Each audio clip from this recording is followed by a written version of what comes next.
सभी भक्तों को जय श्री कृष्णा। इस वक्त हम मौजूद हैं भारत के हरियाणा राज्य के थानेसर में स्थित इस पवित्र ब्रह्म सरोवर के किनारे। जी हाँ, यह वही सरोवर है जिसे ब्रह्मांड के निर्माता भगवान ब्रह्मा जी से भी जोड़ा जाता है।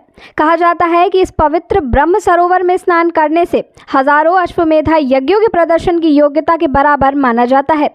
सूर्य ग्रहण के अवसर पर यहाँ विशाल मेले का आयोजन भी किया जाता है। ब्रह्म सरोवर को महाभारत काल से भी जोड़ा जाता है। कहा जाता है कि महाभारत युद्ध के अंतिम दिन कौरवों के ज्येष्ठ भ्राता दुर्योधन ने स्वयं को महाबली भीम से बचाने के लिए इस सरोवर में छुपा लिया था।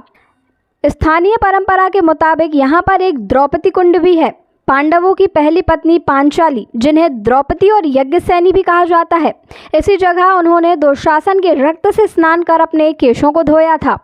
वाणों की शैया पर लेटे महाबली पितामह भीष्म और उनके पास खड़े पांडवों की भी प्रतिमाएं स्थापित हैं।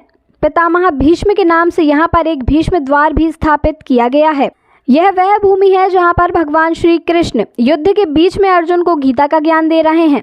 श्री कृष्ण ने अर्जुन को छंद रूप में यानी गाकर उपदेश दिया, इसलिए इसे गीता कहते हैं। चूंकि उपदेश देने वाले स्वयं भगवान थे, अतः इस ग्रंथ का नाम भागवत गीता पड़ा। गीता महात्म्य पर श्री कृष्ण ने पद्म पुराण में कहा है कि भवबंधन जन्म मरण से मुक्त के लिए गीता अकेले ही पर्याप्त ग्रंथ है। हम बहुत ही भाग्यशाली हैं जो इस भूमि पर हमें खड़े होने और इसे स्पर्श करने का सौभाग्य प्राप्त हो रहा है। महाभारत का युद्ध पूरे 18 दिनों तक चला था। ज्योतिषियों और जानकारों के अनुसार कलयुग के आरंभ होने से 6 माह पूर्व मार्गशीर्ष शुक्ल 14 से युद्ध प्रारंभ हुआ, जो लगातार 18 दिनों तक चला था। इस युद्ध में कौरवों की तरफ से युद्ध कर रहे सभी लोगों का अंत हो चुका था, परंतु कहा जाता है कि अश्वत्थामा, जो कि गुरु द्रोणाचार्य के एक लौते पुत्र थे, जिनका अंत अभी तक नहीं हुआ है, वह आज भी घने जंगलों में उसी हालत में भटक रहे हैं। ग्रंथों की माने तो अश्वत्थामा का वध करने स्वयं भगवान श्री कृष्ण आएंगे। महाभारत का यह युद्ध न्याय, धर्म और अधिकार का युद्ध था, जिसमें भगवान श्री कृष्ण ने कहा है कि यदा यदा ही धर्मस्य ग्लानिर्भवति भारतः अभ्युत्थानम धर्मस्य तदात्मानं सृजाम्यहम्।